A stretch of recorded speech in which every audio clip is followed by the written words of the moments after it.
Hello, Master Your Magic Facebook group. How are you? Happy Wednesday. We're going to wait for some people to come in. Adjust my camera.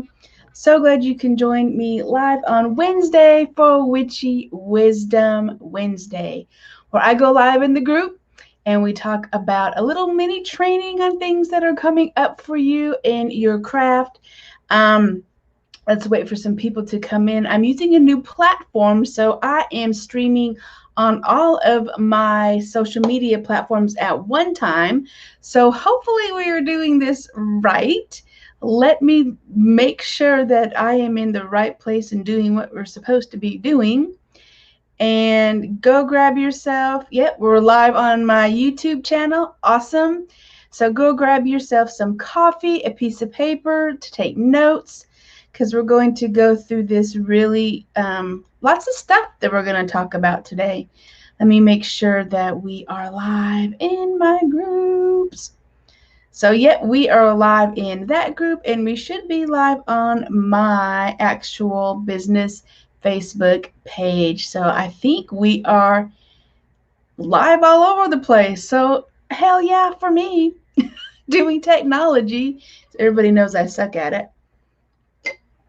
So let me make sure I am where I need to be to see comments. Comment below, hey Jackie, where you are at. If you are probably in my Facebook group is where you're probably going to see me the most, but that's okay. Wherever you are at, please comment below and I will respond to you. So while we're grabbing a drink, while we are getting notes, let me introduce myself to you because we have lots of new people in the groups in my social media platforms. My name is Madam Z, and I am your magical life coach, and I empower women through witchcraft and remove all the BS and fluff out of the practice so you can get to witching fast. So welcome, everyone. So let's go ahead and get started while we're waiting for some people to come in. What we're going to be talking about today is celebrating the wheel of the year as it turns into Lammas or Lunasa.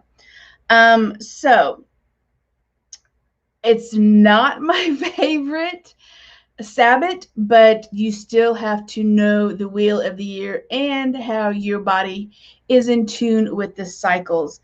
So let me know in the comments below what your favorite Sabbath is, or your favorite Esbat. Usually a Sabbath we have Wheel of the Year turning. Mine is Samhain, of course, and Beltane is another one of mine. I'm not a summer person, so I am not going to be celebrating this ritual, doing my rituals outside because I am in Austin, Texas, and it's 100 plus degrees out here, and you just can't keep me at those temperatures because I will melt, as witches do. So I'm going to be teaching you how to celebrate Lammas. We call it Lammas. Traditionally, it's Lunasa. Lammas for short because it's easier for us to. Yeah, Jackie, same here. Yeah, I'm not going out there. I hate to tell you all this, but I'm not going to be going out there. So let's dive into what Lammas is, how to celebrate, how maybe to set up an altar, maybe do a little ritual.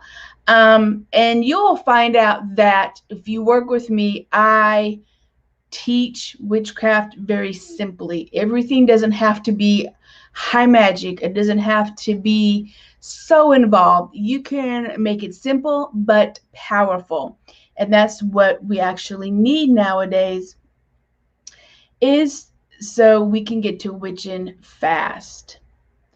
Let me see if I can get comments pulled up. I'm not sure. Oh, we got 3 comments. Okay. Let's see. Tanya's here. Hey, Tanya.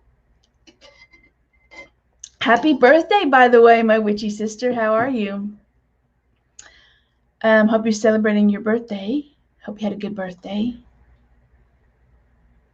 So let's look at the wheel of the year. So let me try to make this bigger because I cannot see. Oop, that's not right. Here we go. I think we got it right. So, technology, y'all, is not my thing. So let's jump into Lammas. And let me see if I can get this out of presenter view. As I can't see, hold on one second.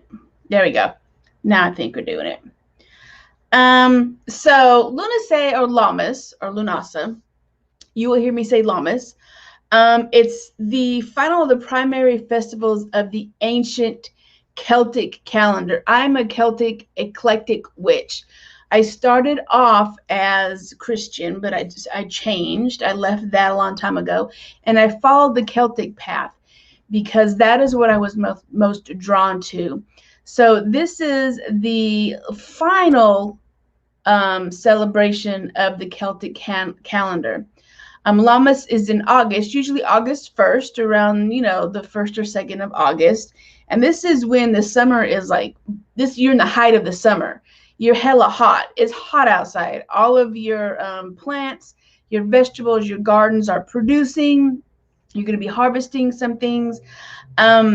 It's in August, and it's rounded off the year by welcoming autumn. So now after Lammas, the wheel of the year, it's going to start getting a little bit cooler, a little bit cooler, a little bit cooler, right? This is the last of the summer celebrations. It's the beginning of the harvest. I always associate this with like cornucopia for some reason. It's time to celebrate the very first harvest of the year and recognizing that the hot summer days will soon come to an end. So we're like, okay, all right, we're in the dog days of summer right now, which you hate it, but then you want to be thankful for it because you know you're going to be coming into cooler weather. The plants of spring are like dying. They drop seeds now to ensure future crops. Grains are getting ready to be harvested. The fruits are ripe for picking, which is, how many of you are planted tomato plants? How many of you are picking all your squash, picking all your tomatoes, picking all your zucchinis?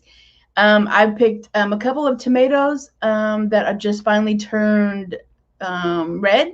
I was a late kind of gardener this year. So now I'm watching and harvesting and seeing the yield of all of my hard work that I put into my garden. So now is the time for us to harvest that, to pick it. So we give thanks for the food on our table.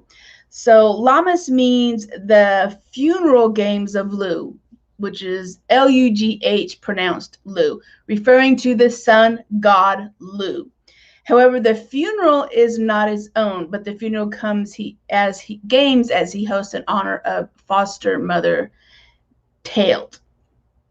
So it's about celebrating and honoring the Celtic sun god in his own age as he starts to die and wither, and he starts to bringing in the colder winter months. So as the sun starts to diminish, right, we want to celebrate him, give thanks to him. The god symbolically loses some of his strength. So this is a symbology around Lammas. And it loses this as the sun rises further in the south, and each night grows longer. So let's scroll down a little bit. Ooh. Oop. So some of the activities that you can do is to break bread. Either now you can make bread, or if you don't make bread, you can always just buy some whole grain bread, some bread that you can really see all the nuts and the seeds and the grains, not just this ground up stuff. I'm talking about whole grain bread, where you look at the top and you see this whole a whole bunch of seeds and grains and just whole wheat stuff. So you want to be able to see the grains and the wheats in the bread. You may want to make some sun tea. You may want to take a trip to the farmer's market. Decorate your home with corn and wheat stalks and sun and yellow. Sunflowers is another great one. Tend to your garden, which is what I'm going to be doing. I'm going to be spending some time out in the garden, picking things, pruning things, talking to my plants, fertilizing. So this is a great time for you to spend time in your garden and actually just nurture it for the very last part of its giving to you, and gather sunflowers. Let's talk about correspondences for llamas. So the animals, and this is how you want to set your altar up. You can take any of these correspondences and create your altar this way. The animals that are corresponding with llamas is going to be your crows, your rooster, your birds. The colors are red, orange, yellow, greens, and browns. The gemstones are anything yellow, like topaz, citrine, adventuring for green, and diamonds. Your foods are going to be your apples, your grains, your breads, your cheeses, your ciders, because it comes from apples, right? Your fruits, your vegetables, your corns. This is what I call, back in the South, when I used to live in the South, this is like your vegetable plate. Okay. In the summertime, it was very common that we just had vegetable plates. We didn't have like any meat. Vegetable plates and legumes, or beans, because it was just a pain in the butt. It was too hot to cook. We had lots of things given to us from the earth, from Gaia, so we wanted to really just bring in and the harvest and eat just plates of vegetables and fruits, instead of just cooking meat. So, because let's face it, it's too hot to have your oven going all the time. Another one, as far as the goddesses, you're going to bring in Rhiannon, Epona, Demeter, Persephone, Caradwyn, Corn Mother, and any sun god or goddess. I love to work with the Corn Mother for the Native American energy, and I like to bring in the sun goddess Amaterasu. And for the god, you're going to bring in Lu, any sun god, Dagon, Dionysus, and Tyrannus.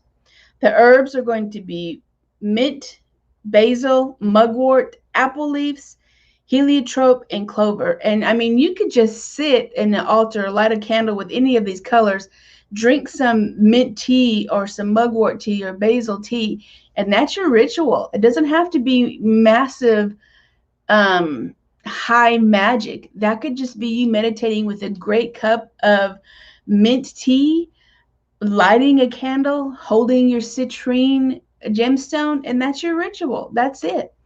Your incense is going to be your wood aloes, your rose, rosemary, chamomile. That's another great tea you can drink. Eucalyptus, frankincense, sandalwood. So those are just different kind of incenses that you can burn while you're drinking your tea, or you are, sitting outside under the sunlight, or you can infuse your sun tea with any of those. That would be a really good thing. A thing that I used to do is when I used to make sun tea is I would put it out for the sun to infuse with that energy of the sun. But I would top the lid, and on top of the lid, I would put one of the gemstones that was associated with it. So that's another way to bring in the energy of Lu, of the sun god. The oils, go ahead and keep your comments going. As soon as I get through this, I will try to come back and answer any comments. So if I don't answer them now, I will scroll back through and I will answer them. So just keep commenting and I will go back and look at the messages. So let's talk about oils. Everybody loves working with oils because you can use oils to anoint yourself, to anoint your tools, to anoint your altar. So the oils that you're going to use, you can use any combination of these, one of these, or none of these, really. Oak, sandalwood, frankincense, rosemary, patchouli, yarrow, apple are really good. And you can actually, if you don't have any of these, you could really just use a vegetable oil or a corn oil just for anointing, not to keep things in, just to dab on your altar. Because you want, if you're looking for something to keep an oil, you want a really good carrier that's not going to go rancid, and those will go rancid. But if you're like, I don't have any of these, just get yourself a little dab of vegetable oil or corn oil and anoint your altar and anoint yourself.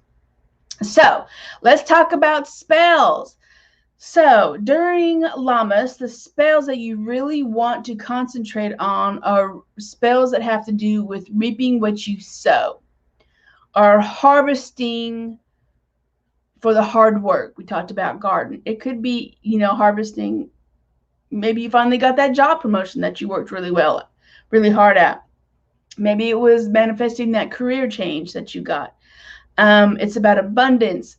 Tons of grounding spells are really powerful. Health, transformation, and fruitfulness. This is a really good time. I do a lot of spells for just thankfulness during this time. I do a lot of journaling during this time. I will sit and meditate with my little altar, and I will just write down all of the things that I'm thankful for the past, half year. And I would just, it doesn't have to be complete sentences. It just be one word. It can be bullet points. It could just be scribbles. Whatever it is I'm just writing the things that I'm thankful for that came to fruition. Your symbolisms are going to be your corn dollies, your scythe, your wheat, your threshing tools, your sheaves of grain, and your ears of corn. And that is all I have for Lammas. Let me catch up on messages. Let's see. See if we have any messages. Let me catch up on messages. Yep, Gina here. Hi, Gina. Thanks for joining us. So health, grounding, and fruitfulness, correct. Just had my early dinner with my son. Awesome. I hope you're eating all your vegetables. It's a great time to eat vegetables. And Elise is here. I sell eggs and baked goods for the farmers market. What a great way. What a great way to actually celebrate that. So I would love for you to post in the Facebook group, if you feel so inclined to post pictures of your Lammas altar, or what you're doing for Lammas, your ritual, your sun tea, what teas you're bringing. I think I'm going to get my corn dolly out that I have, and I'm just going to put that on my altar with a couple citrines and some corn. Maybe I'm probably going to put some tomatoes in there from my garden. And I think that's all I'm probably going to do. A cornucopia is really good during this time. So let's go ahead and share the ideas and inspire other witches. Now, if you have not scheduled your witchy breakthrough chat with me, check out the ticker at the bottom, and that gives you a link to schedule your witchy breakthrough call with me, where we'll spend about 15 minutes, 30 minutes, somewhere in between there, and we'll see what you need guidance on and what is happening in your craft that we can move you forward. So you actually, after the witchy breakthrough call, we are going to have a plan for you to do 1 or 2 steps to get you through that, so we can get you stepping into your witchy power. So if you have not spoke to me yet and you want to book your session, click that link in the bottom of the little ticker tape, or send me a message, and we'll get you booked. So that is free. So no obligation for that. So I just like chatting with y'all and see where y'all are at. So and if you're in my Facebook group, on the events tab, we have a lot of stuff coming up. I want you guys to mark your calendars for all the events that are coming up. I don't want you to miss any of these. We've got tarot classes coming up. We've got psychic development classes coming up. We've got goddess moon energy circles coming up. We've got an online virtual psychic fair coming up. We got the market coming up. We got lots of things coming up. So if you are in the Facebook group, make sure you check that events tab. Or if you are in my Facebook, what is it? business tab, business page, those events are all in that events tab too. So mark your calendars. Don't forget, I want to see you all either in all of those classes, one of those classes, or at least I want you to book a call with me so we can have a conversation. All right, my witchy sisters, witch on. Enjoy Lammas. That is coming up August 1st, and I really want to see what you are doing to celebrate the sun goddess and how to be thankful for the big cornucopia of blessings that we have in our life. All right, witchy sisters, witch on, and we will see you in Facebook.